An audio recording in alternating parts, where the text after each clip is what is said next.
East Coast, West Coast, or around the world. This is Coast to Coast. And, of course, we got Stat Guy and Jay here today. How's it going, gentlemen? Fair to middling.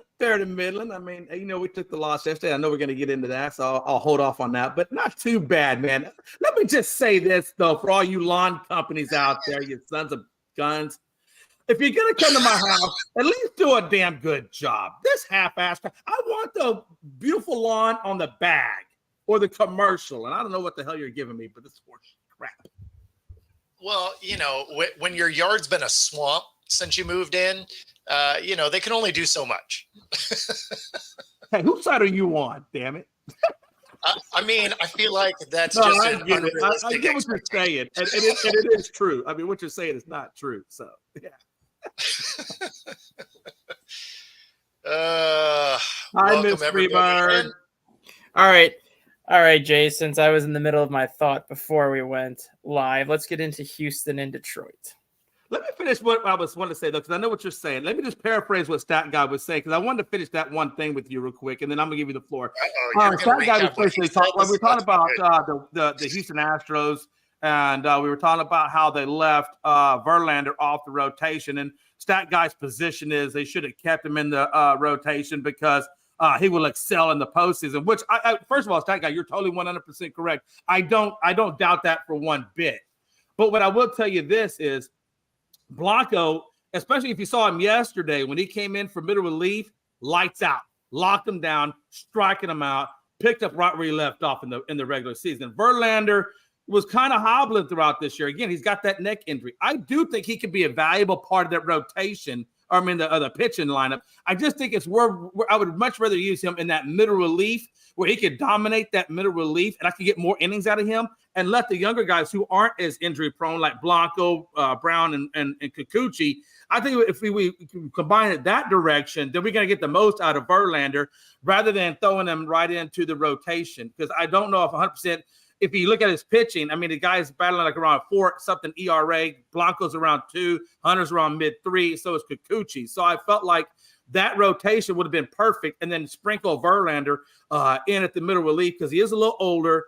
And I think you're going to get a more healthier version of Verlander. So here's my stance on it. Hunter Brown has pitched relief before in the postseason. Justin Verlander has not. Even if you get a 4-inning start out of Justin Verlander in an elimination game, it's still a better option than what some of the other people can give you for 2 reasons. He's 17-12 all time in the playoffs with a 3.58 ERA, which it's a respectable ERA. It's not like what he would typically do during the regular season, but 17 postseason wins. He's a top 3 pitcher all time when it comes to postseason wins. The one stat that stands out, though, in 6 career elimination game starts, whether it's game 7, whether it's an elimination game where the Astros have to win, Justin Verlander is 4-1 with a 1.21 ERA, 5 earned runs in 43 innings. It doesn't matter how he struggled during the regular season. It doesn't matter if he's not 100% healthy. In an elimination game, you need to give the ball to Verlander. Even if it's only for 4 innings, it's still 4 innings that even if he shuts Detroit out for 4 innings, you just turn things over to Hunter Brown and he can finish the game off for you. Yeah, I just don't know that the way he was pitching coming into the postseason that I would have wanted him to take that opportunity. But I get your point on that. And I think if anything, I was even telling Bo that Fromber – I almost would have been, to see what you're saying. I would have had then at that case scenario, I would have had Verlander, Blanco, and Kikuchi, and I would have used Hunter Brown and Fromber then in the middle rotation because the reason why is Fromber last year gave up 19 hits, 12 runs, 0-3 in the postseason. So obviously that's a tough guy to even put up against Scoble, which, like I was telling him, you know how Scoble is Triple Crown. I mean, that guy's amazing. So I guess to your point, I would have used Verlander, Kikuchi, and Blanco, and then had Verlander, Fromber, and Hector Neris as my middle relief, along with Ort, and then had Abreu, Presley, Hader. And I think that would have been a great lineup. So I guess to your point, that would have been perfect, I don't think Houston I don't think at this point Houston's even asking Justin Verlander to give him 6-7 innings anymore. If you have like Houston's going to be if Houston advances, they're going to be in a situation where you don't go with a 5-man rotation anymore. You only go with a 4-man rotation the rest of the postseason. So essentially, one of your starters is going to get bumped to the bullpen as it is. So why not go with Verlander? You get 3 innings out of him, you get 3. You get 4 innings, you get 4. You still have another starter that you have in the bullpen where if you need him to give you 3-4 innings, it not only saves your bullpen for an all or nothing game 3, but it also gives you an option where you may not even need your bullpen. Or if Verlander leaves with a 1-0 lead and then you bring in Hunter Brown or you're bringing Framber Valdez, chances are you're going to win anyways. You know what's crazy to me is, even if hypothetically, Houston doesn't advance beyond the wild card. Let's say they get knocked out in the wild card.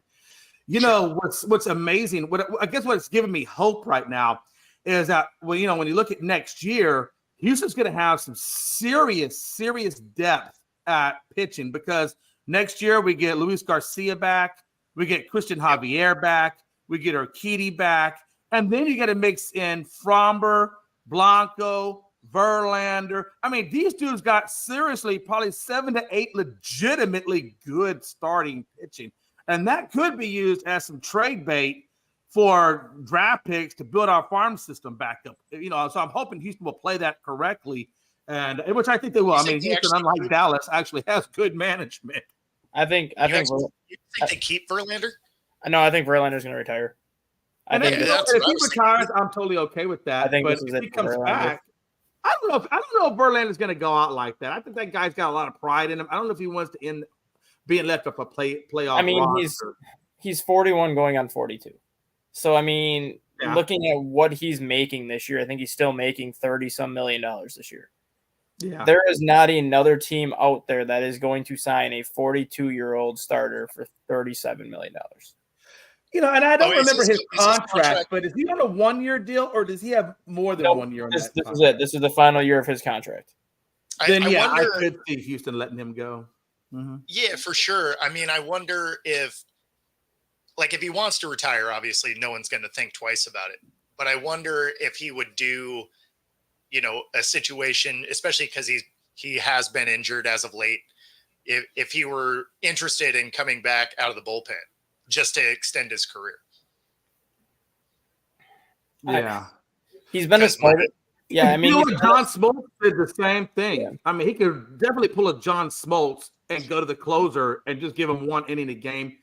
That would be perfect for Verlander. I think, and he could play for a few more years doing that. Yeah, and that's the thing. It's more so how long does he want to play, and being that he's going to be a Hall of Famer regardless what he does at this point. But he's going to be a Hall of Famer. I think he still has the pride where he wants to start. So if he does hit the open market next year and he finds the right situation, I could see him signing with the Yankees because his wife is from New York. And even if the Yankees sign him to like a 1-year, $15 million deal, if it doesn't work out, he gets to retire where they're living anyways in New York City. But if he and even if you're injury prone and your game falls way off, whatever, I'd take a $15 million payday to suck and not really play. Right. And even that's right. I mean, who wouldn't do that, right? Yeah, and if you're getting paid in a state that has no state tax and things like that, your mother give you goes further. And I don't think Verlander stays in New York. I think when he does ultimately retire, I think at least if he's smart, he goes to a state that doesn't have as high a tax rate. But if he ultimately hits free agency, but it's interesting to me. I think even still though, I think next year, even without Verlander, and that's another, like you said, that's $30 million extra dollars. They could use that $30 million and go get a really nice left fielder to take over in that left field spot, so they can slide over Alvarez to be a straight up DH. So that would be interesting. Yeah, and I think even if Verlander hits the open market and he doesn't see a scenario that he likes, I don't see him just signing just for the hell of it. I think at that point he'll just call it a career. He's pitched for 19, 20 years already. He's been to multiple World Series. He's gotten multiple championships. He's one of the top 10 pitchers of all time when it comes to right-handed starters, and he's going to be a Hall of Famer. There's nothing really he can accomplish anymore at this point besides stat chasing at this point. Where if he's and to keep baseball money coming in. Well, yeah, obviously, but he's not going to have to worry about that. But in terms of just when it comes to like what he can accomplish, his wife has more than enough money, right? I mean, I think they're doing pretty well.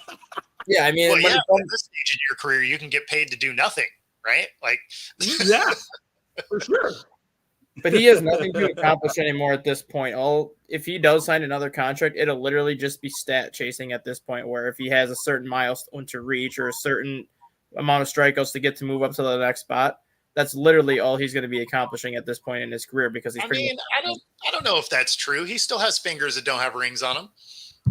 You know what I'm saying? Hey, on the right, seriously, in the right situation, you can't tell me if he's on a playoff squad, the right situation, he wouldn't take on a closing role or even maybe a middle relief role, whatever, and continue pitching that direction to get another ring. I mean, all competitors want that kind of thing, right? You are always wanting another ring. For sure. If you're not wanting another ring, you're in the wrong business, right? I mean, come on. Exactly. Yeah. All of a sudden, you are the Baker Mayfield.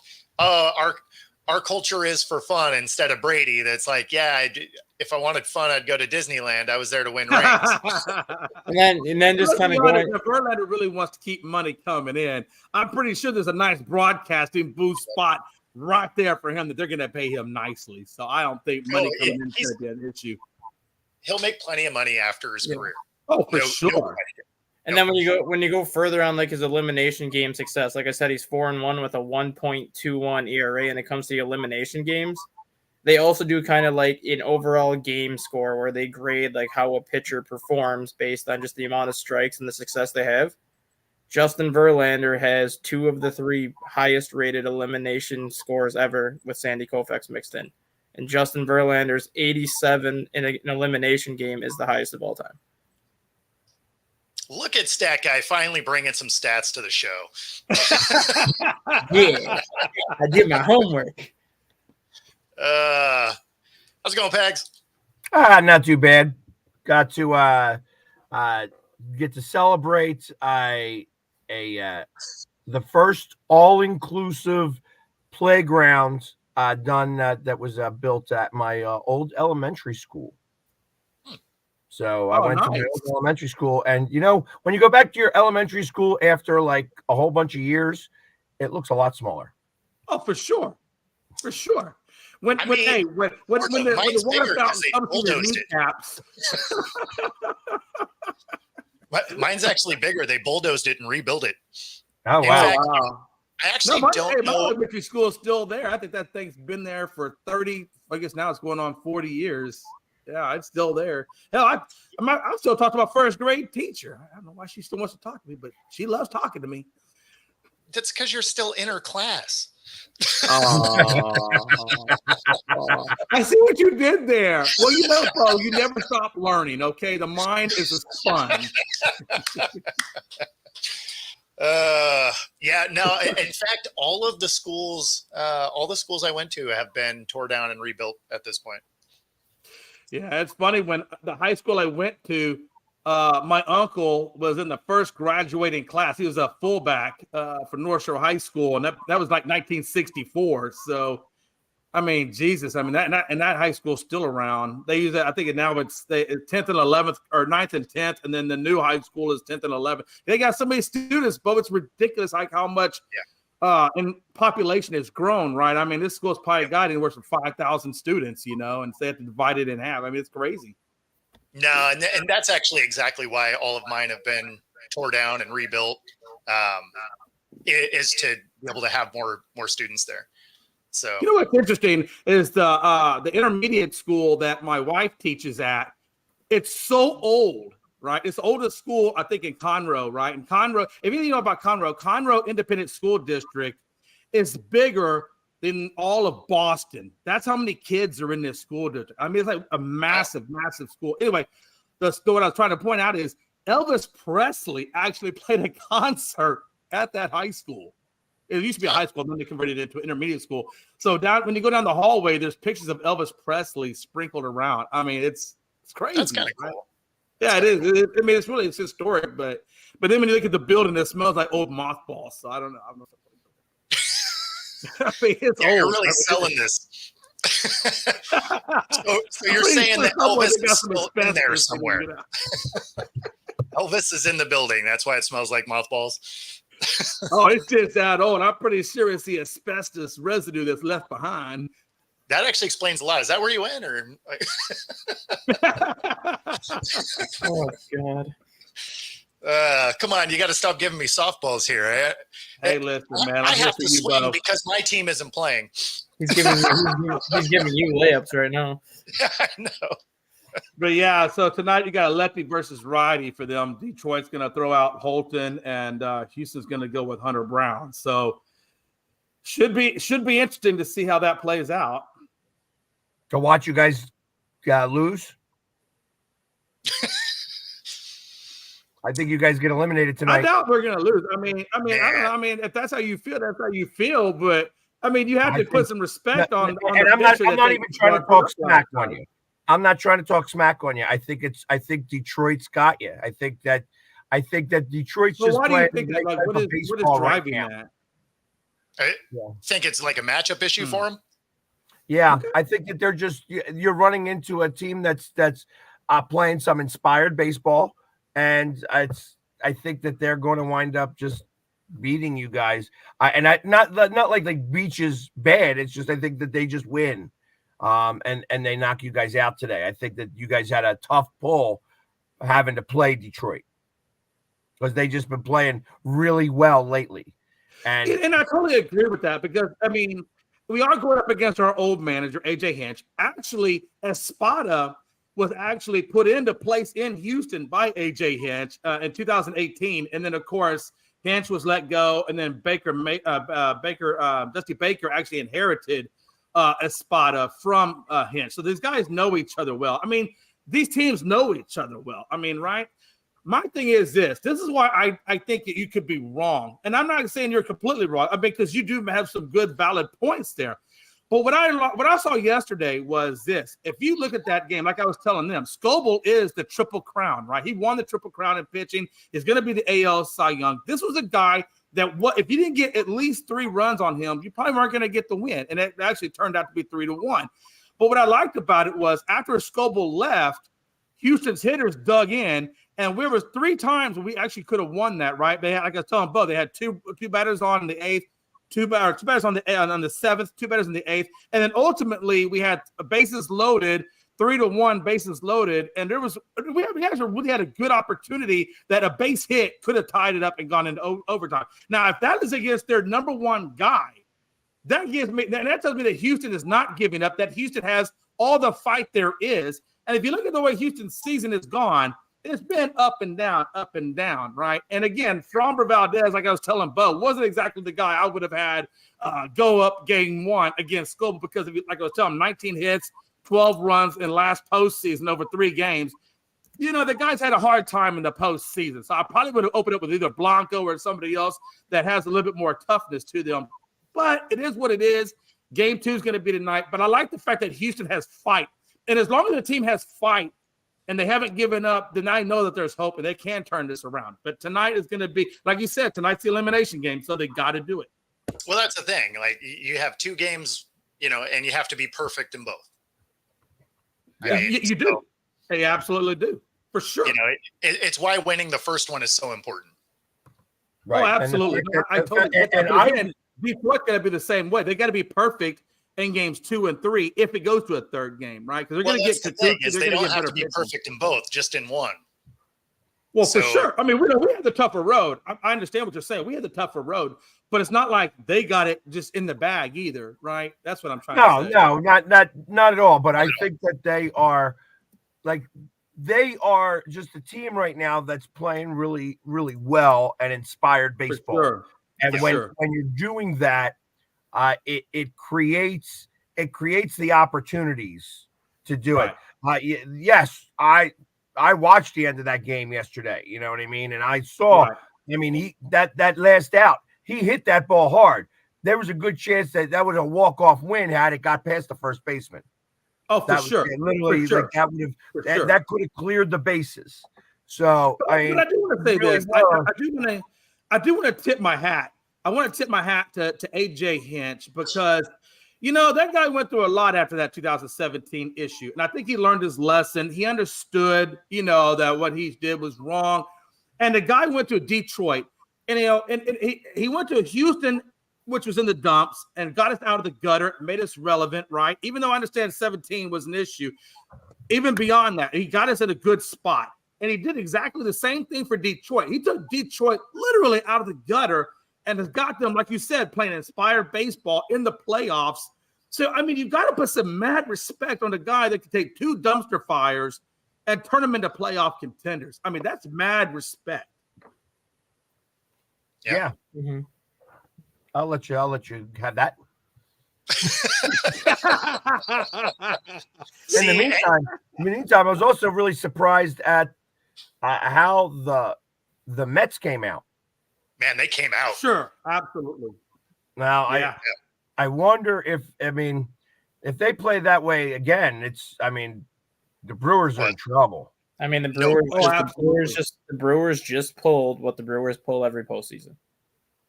They have great regular seasons.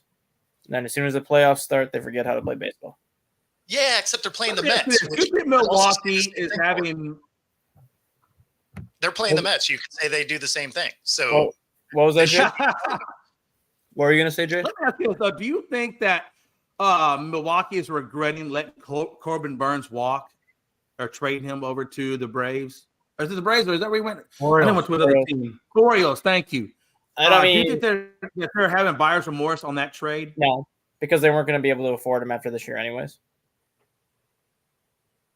Interesting. I mean, because they also brought Brandon Woodruff back, and even though Brandon Woodruff didn't pitch this season because he had off-season shoulder surgery, he's still going to be in the rotation next year. I mean, Woodruff and Burns are basically the same type of pitcher. Burns is obviously younger and better, but Woodruff is not a bad second option for a fraction of the price. They knew heading into this season that given what Corbin Burns is going to want in free agency, there's no way the Brewers are going to be able to afford him. So instead of letting him walk for nothing, at least they got something for him by trading him to Baltimore.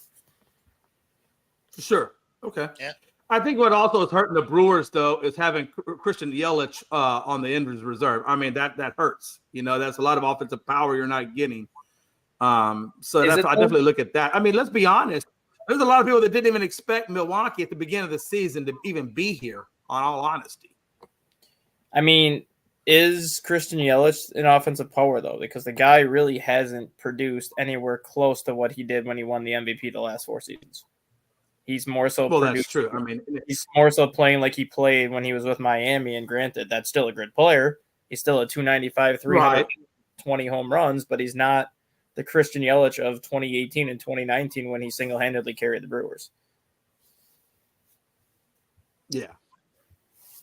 See, you guys get to talk about your teams being in. I'm over here photoshopping a Spirit Halloween into our stadium. At least then our stadium gets used in October. I'm not mad about it at all. You know what's a good storyline in baseball, and I didn't realize this until I was doing the research for the wild card preview show, was that in the Baltimore Orioles and Royals series, Bobby Witt Jr. and Gunnar Henderson were both 1 and 2 top draft picks in the 19 draft. And now here they are going at each other in the playoffs. And I just think that's a great full circle moment for those guys.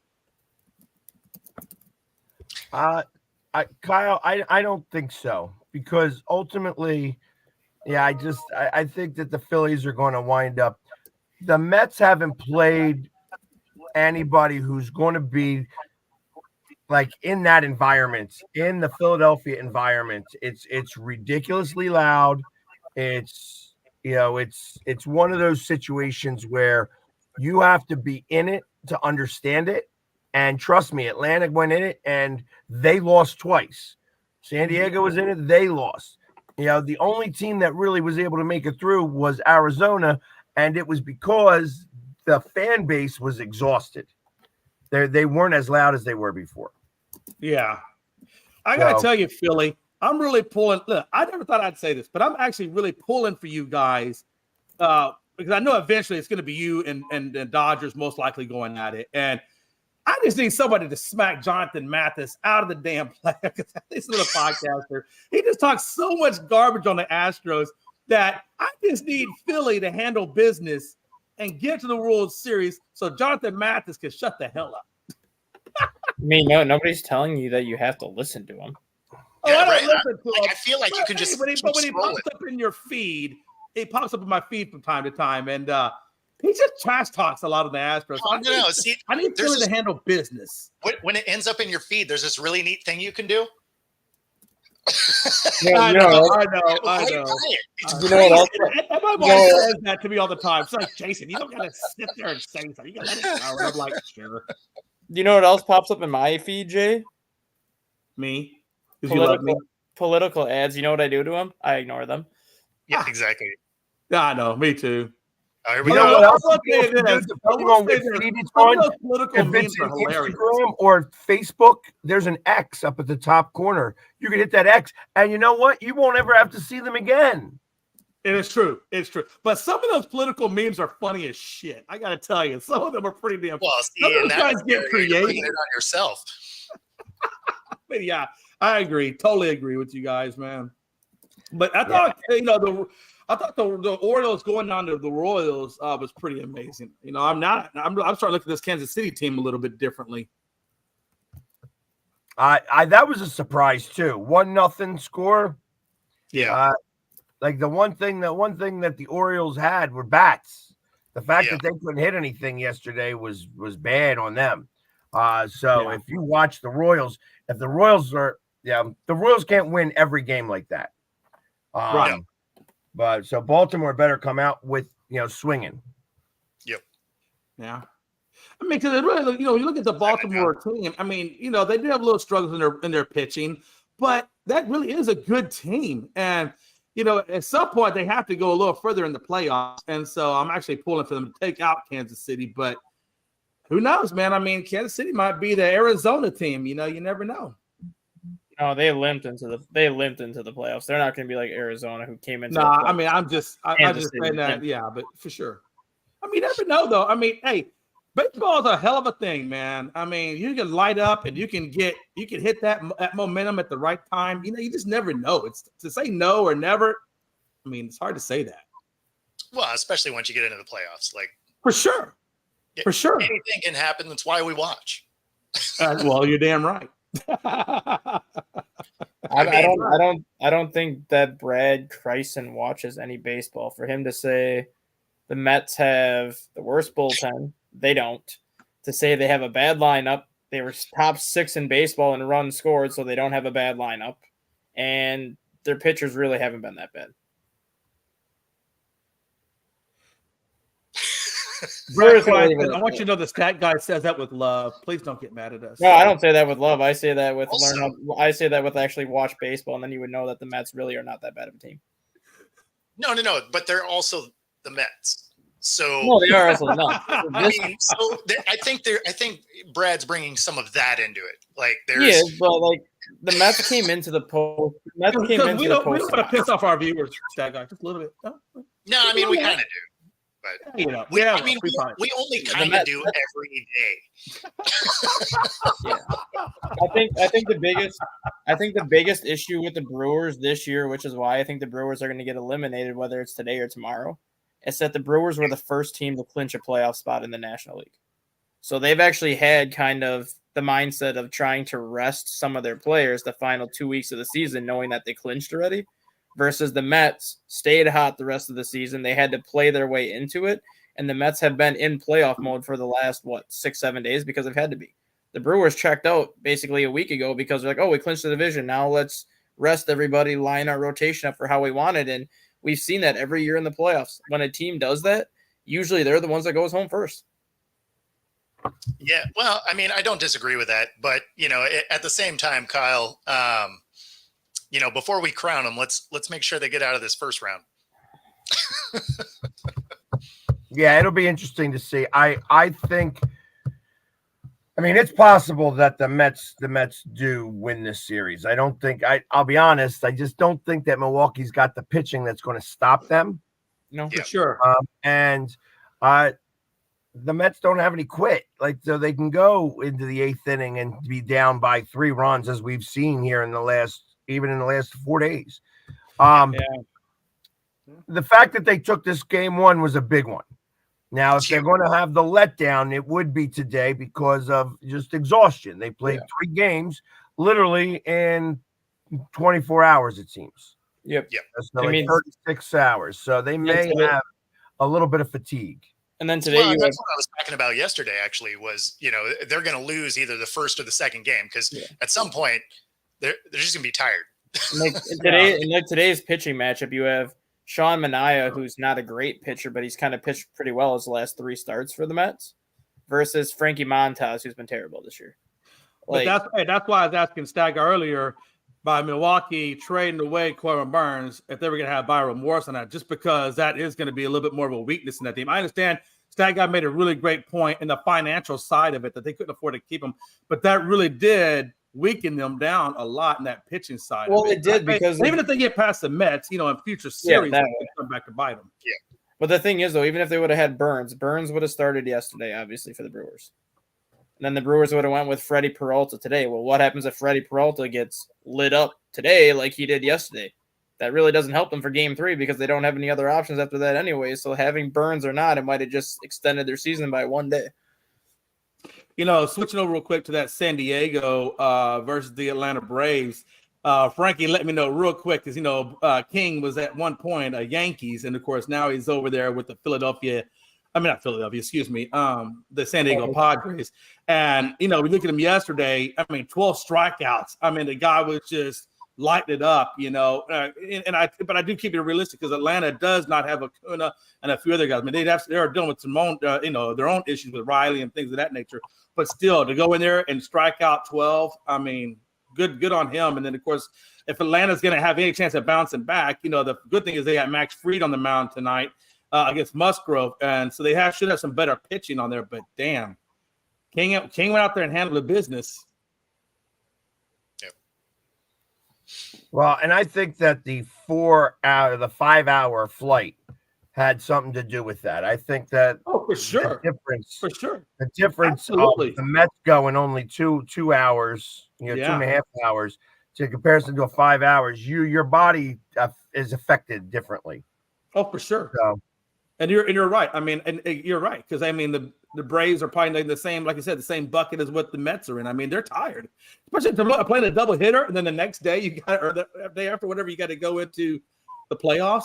That's a lot. That's a lot, especially when you're down to some injuries. That's a lot. And for the Braves too, like losing yesterday hurts even more because Max Fried is actually starting tonight, and nobody really knows how many innings Max Fried is going to be able to give you, knowing how injured he's been this year.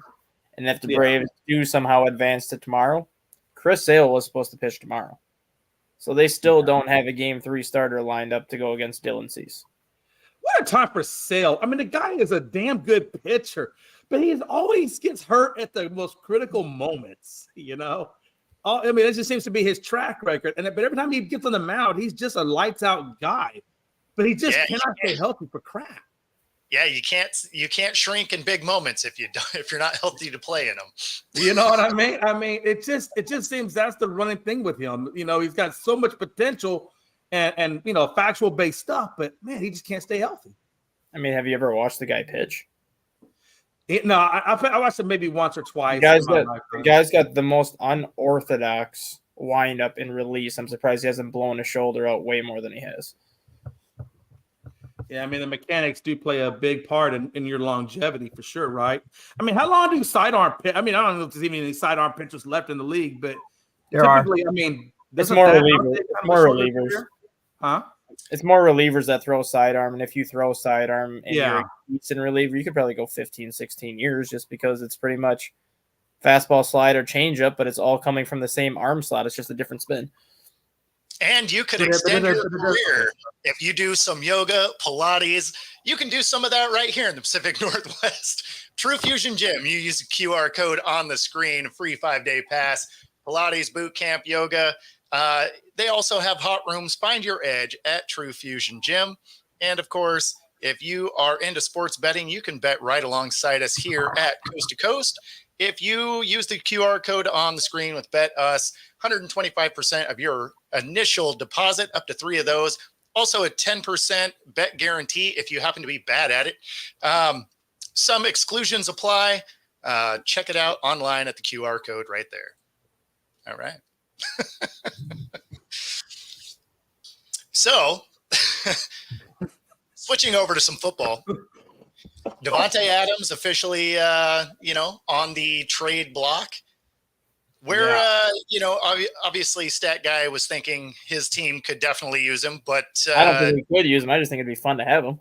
Well, it'd be interesting. If he goes to the Minnesota Vikings, you might as well just give the damn Super Bowl trophy because that is going to be one juggernaut of an offense. Literally. I mean, your defensive push up front better be elite because you're going to have to go below Darnold up all day. Well, that was what I was talking with my friend about that yesterday. Like, just hypothetically, if Minnesota got Davante Adams, they said they'd be willing to give Jalen Nailor to the Raiders and a second-round pick and an additional third-round pick. So basically 2 draft picks and Jalen Nailor would go to the Raiders. So now you put Jordan Addison, Davante Adams, and Justin Jefferson as your receivers, with Hawkinson coming back in 2 weeks, and you still have Aaron Jones. You wouldn't be able to blitz Sam Darnold because you would literally have to play single coverage on all 4 of those guys. And all 4 of those guys in single coverage are going to eat you up. Yeah, this is kind of what everybody's thinking is the Jets are going to find a way to do it. As much as people say that, I don't think so because Davante Adams is going from one shithole of an organization that doesn't know what the hell they're doing.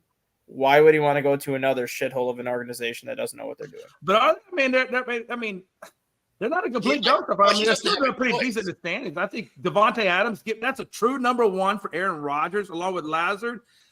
And Breece Hall, I don't know if that's all the way bad. I mean, that could work. I don't know if you can talk down about Garrett Wilson that way. Like, no, I think ultimately, I think he ultimately is going to end up in Baltimore. Is where I think he's going to end up. That would be interesting. That'd be horrible. Just because Baltimore's got Zay Flowers, who is their number 1 receiver, but I don't think he's a true number 1. I think he's more of a slot. And then they still have Rashad Bateman as well. Don't do that, Joe. Ain't nobody want to see that. I mean, there's people that want to see it, but it's never going to happen because the Raiders will never trade him within their own division. Yeah, definitely not. Especially when he's got 2 years left. That said, if Miami had Joe Flacco, that there would be serious playoff contenders, which I mean, that might not be a bad idea. Well, I mean, based on the fact that just look at their offensive production. I mean, anything. I mean, without Tua, Tyreek Hill is literally a non-factor. He is a non-factor. You might as well put him at running back and see if you can get some or make him Debo, like a Debo type thing. So some of that was coaching for sure because Huntley can throw further downfield than they were letting it. Yeah.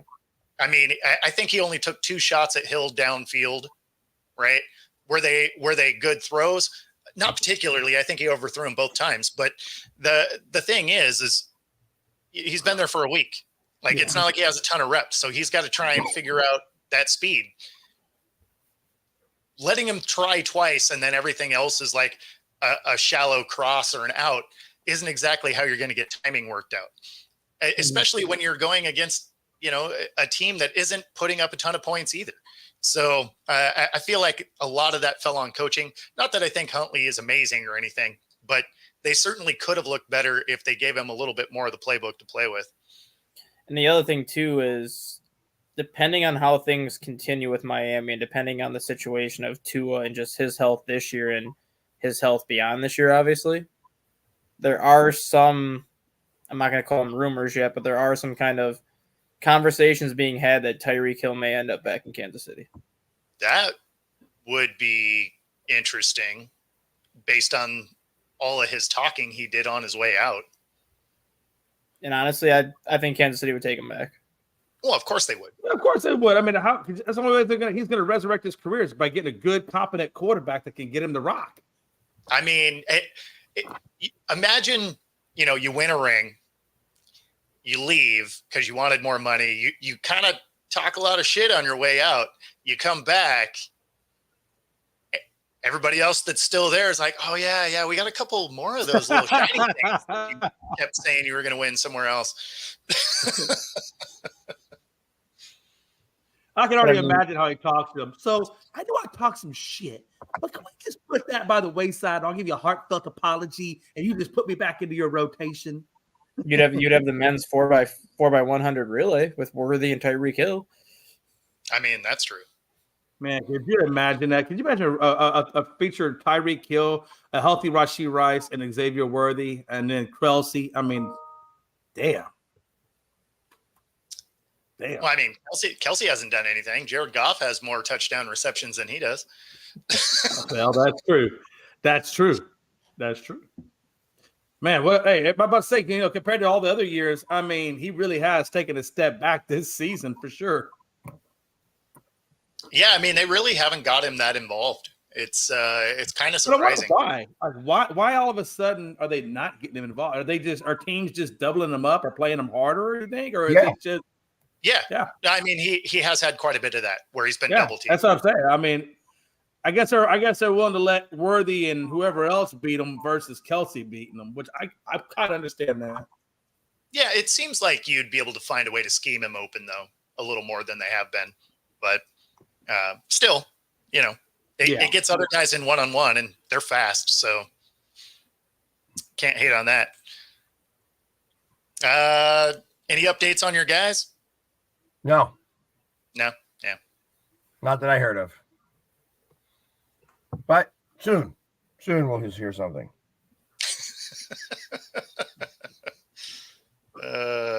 Yeah, I'm more concerned about Lane Johnson. I want Lane Johnson to be playing. And he should be playing back. He'll be back next week. We don't play this week, so we're going to be fine. Oh, that's right. You had an early bye. I forgot about that. Yeah. You have your bye already. You have your bye this week already? Yep. Yeah, all the first buys are week 5. I don't love a week 5 bye. That is the worst. I agree. The only time I like it is in Minnesota situation when they're out in London and then they get the bye the week after that. No, I mean that's for a rest purpose. That'd be practical. Totally get that. Well, I mean, there was a couple teams last year that refused the bye after the London game. Oh yeah. I think because again, just an early bye sucks because if you end up with anybody banged up, it doesn't give you a chance to really have a week off and get people reset, healthy, whatever. I much prefer a week 10 bye week. Week 9, week 10, yeah. Yeah. Unless let me ask you a question. Did you ever think a scenario would come about where Washington would be at the top of our division? I mean, yeah. I mean, a little bit. I mean, it's not like – so this is preseason right now. That's how I look at this. This is still preseason. The first 4 weeks are all preseason games, even though they count, and this is where teams start to fix things and get right. I have no doubts in my mind that the Eagles are a lot better team than they showed the other day. And they didn't want to play in the heat and blah, blah, blah. That's really what it was. I don't think it has anything to do with, did the heat affect them? Yeah, they didn't want to play. So that's what happened. I just thought it was interesting that, when I look at the Eagles, you guys were bounced out of the playoffs by Tampa. The very next time you play them again is in the regular season, and you get decimated by Tampa. It's almost like Tampa just has that full circle moment on you guys. Now, I don't think that you're going to stay down that low. I do fully expect, Philly to bounce back. Because like you said the other day, you guys have a lot of talent on that team to not bounce back. I just wonder how much of a liability is Kellen Moore to you guys as he was to us in San Diego. And what do you expect if you guys don't bounce back? Would you fully expect Kellen Moore to be gone next season? Well, if you don't bounce back, there's a lot of questions about that team. For sure. Yeah. I can't speak intelligently about Kellen Moore. It's like I think that it's still the jury's out on him in Philadelphia. So, I mean, he has had a lot of success and, he's also been very predictable. So it's hard. I mean, like I said, doing shows with Cowboys fans for as long as I have known all about Kellen Moore. So the fact that he's come here, the one problem I have is that it never works out for any Eagle to go to Dallas or any Cowboy to come to Philly. For sure. Never works out. And this is it's still that thing to me, I feel like. So he's not shown me anything that makes me believe that he is the end all be all of what's going on. I will tell you, when I first heard that Kellen Moore was going from San Diego, or I keep saying San Diego, from LA down to you guys, I just thought to myself, that is the worst thing that Philly ever could have done. I felt like that was going to be the cancer to your team. And I hope that I'm wrong, and I hope you guys do bounce back, because I like to see a more competitive side of you guys. As much as I'm a Cowboys fan, I do appreciate competitiveness. And I really think that hurt you guys taking him on. And hopefully maybe y'all can square that away. But again, he's so damn predictable that he's easy to game plan against from a defensive coordinator side of it. Maybe, and the hard part is that it's hard to tell whether it's him or Nick or both. That's the problem. Yeah, I can understand that. So, I will tell you, I think you guys were playing much better and more consistently before he got there. So that's why I don't think it's so much Nick. I think this is more the play calling side of Kellen Moore. I'll be honest. I don't think Belichick comes here. No, I haven't even heard his. I've only heard his name linked to 2 teams. I've heard him linked to Dallas. That's one of them, and then the other one just emerged. The other one just emerged yesterday. But I will tell you this, and I said this on the show, if Belichick does come to Dallas, he better bring freaking Josh McDaniels with him and get rid of the bozo we got right now. Well, I think if he brings Josh McDaniels with Belichick, that would be a legitimate combination of coaching that would really help. If it's Bill, everybody's gone anyway. Yeah. That's already the other team that actually popped up yesterday is one to keep an eye on, because it could ultimately have Belichick back in the NFL this year. Jacksonville? Yep. Jacksonville. Belichick already said that he wouldn't want to come back till 2025. Well, Jacksonville came up actually yesterday as a possible spot, and Belichick was basically talking about how much he likes Trevor Lawrence, how much respect he has for Trevor Lawrence as a quarterback. So if Doug Peterson gets fired, Jacksonville has a shit ton of salary cap space next year in free agency. See, if there was ever a team that needed the bye week at week 5, it would be Jacksonville. Yeah. Oh God, yes. After what they've been through. Yeah, I mean, they need like a reset. Yeah, they have a bye week in 2 weeks, because they go to London next week to face the Chicago Bears, and then they have the bye week after that. Yeah. No, that would be goes there, and all that cap space that Jacksonville's going to have next year. Belichick could turn that team around quick. Yeah, so we know that Peterson's already there. The thing is he's not there. He's basically being held on by his belt right now before they just push him off the ledge. No, exactly. They're 1-9 in their last 10 if you go back into last season. So I mean, they're not exactly he's not on sure footing. In fact, he was in a press conference after this last game. They asked him if he thought his job was in jeopardy. He said no, but it was the most uninspired no ever, right? He's like, I mean, that's like one of those things. Like, what is he supposed to say? Like, he's of course he's gonna be like, well, I don't think I'm going to be here tomorrow. Yeah, or I don't know if I'm going to be here next week. Like, what is he supposed to say? Yeah. So I mean, but he knows damn well he knows damn well that his seat is not only hot, but he knows damn well that he's sinking in quicksand right now. Oh yeah, I mean that seat is on fire now. If they go to London and lose, that's a good shot that during the bye they could make a move. I could see that. They can make the move on the 14-hour plane ride home. He may not be on that plane. We've seen teams do that. They're like, it's been fun. Thanks for helping out. Find your own way home. Enjoy another week in London. I like what Joe said in the comments. So he said Jaguars will win their game this Sunday against Cleveland. I think Cleveland could be at least from a momentum standpoint, right, or whatever, a good team for Jacksonville to play since they're a dumpster fire. I mean, right? the way Jacksonville's been playing, they're not going to win a game against anybody for a while. Like they look horrific. They legitimately don't look like they know how to play football. Yeah, and that's the thing. They are near the bottom of the league in every category there is, and in all three phases of the game. They're not even good on special teams. It's amazing. Like this team has gone from being one of those up and coming teams in the AFC like a year and a half ago to basically hitting rock bottom. Well, and from the sounds of it, there is a real disconnect between Peterson and Lawrence. There's been some disagreements, right?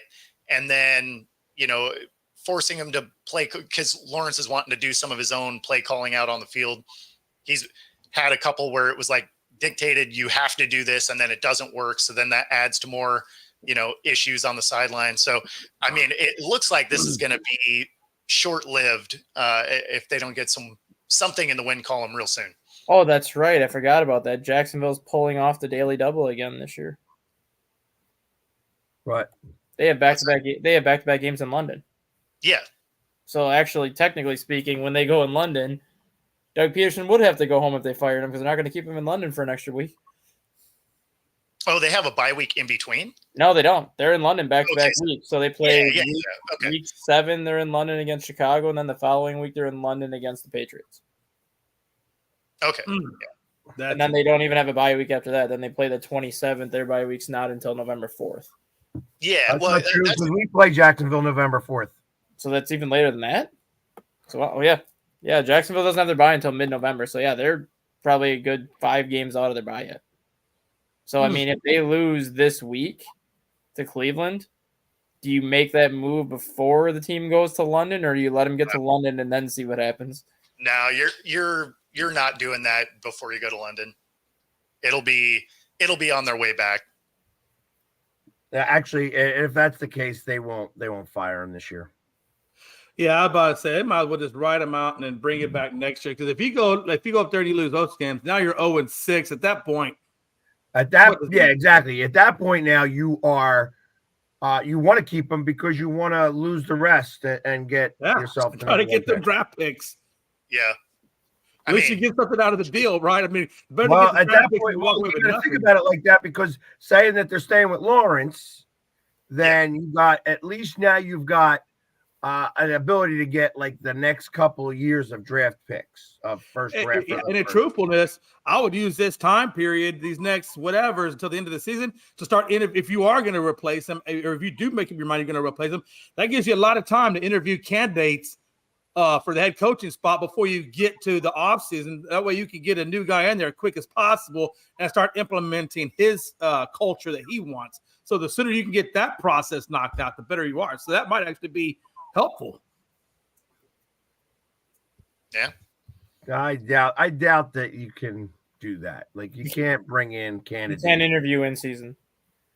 You can't. I mean, even if they're not with teams, like for example, I'm just using Belichick's. If they're not with a team, they're not with a team, of course. Well, that's what I'm saying. I'm just using other ones that are out there that may be available. If it's Belichick, they can interview a Belichick whenever. But if it's like a coordinator that they like Brian Flores or somebody like that. No, I understand that because it is tampering. I get all that. So, but like you said, if Belichick is one of the teams, then why not bring him in and start giving him, an interview and start thinking about that? Sure. I mean, Vrabel's floating around out there too. Oh, yeah. And I don't even think Josh McDaniels has a job. So he won't get another. I can see now. This would be funny. Bring Belichick in as Jaguars head coach. Vrabel comes with him to be the defensive coordinator. McDaniels comes with him to be the OC. That's not a bad idea. Because they've done that before in New England, and it's worked quite a bit. That's what I'm saying. Together. Yeah. Yeah, they had marginal success. They had marginal success, like 4 Super Bowls in 6 years with those 3 coaches. No big deal.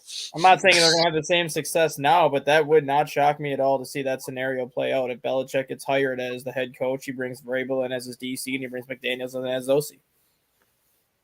Yeah, I don't see the Lawrence Brady parallel, but sure. Yeah. No, I'm Otherwise, just saying, just the way those guys have worked together before. Like when Belichick was the coach, like Vrabel knows what to expect, McDaniels knows what to expect. Belichick trusts both of them to do what they do. Yeah. So I know we only got a few minutes left, but I did, Bo. I know last time we talked about, I was telling you about my fantasy defense and how I was trying to figure out what I was going to do.